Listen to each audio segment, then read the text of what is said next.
কেউ যদি বলে আল্লাহ রাসূল সাল্লাল্লাহু আলাইহি ওয়াসাল্লামের পিতা মাতা কাফের ছিল, জাহান্নামী, তো সে নিজেই কাফের হয়ে যাবে। কেন প্রশ্ন আসে না? মুহাদ্দিসদের মধ্যে একটা বিষয়ে মতভেদ ছিল, আবাওয়াইন কারিমাইন, আল্লাহর হাবিবের পিতা মাতা মুমিন ছিলেন কি মুমিন ছিলেন না, এই মতভেদ ছিল।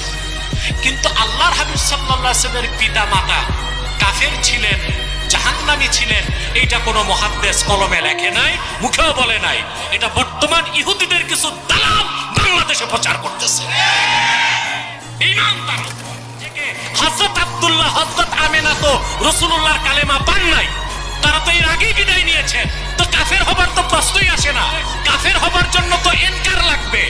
কালেমাই যারা পেলেন না, কি ইনকার করে কাফের হয়েছেন? ওনার তো কালেমাই পান নাই। ওনাদেরকে বলা হয় আহলুল ফাতারা। কি বলা হয়? অর্থাৎ আল্লাহ রাসূলের দ্বীন ইসলামের আগে যারা বিদায় নিয়েছেন, হানিফ ছিলেন, হানিফ, মুতাহান্নিফ, হযরত ইব্রাহিমের শরীয়ত মানতেন, কোনদিন শিরক কুফর করে নাই, তারা প্রত্যেকে বেহেশতে যাবে।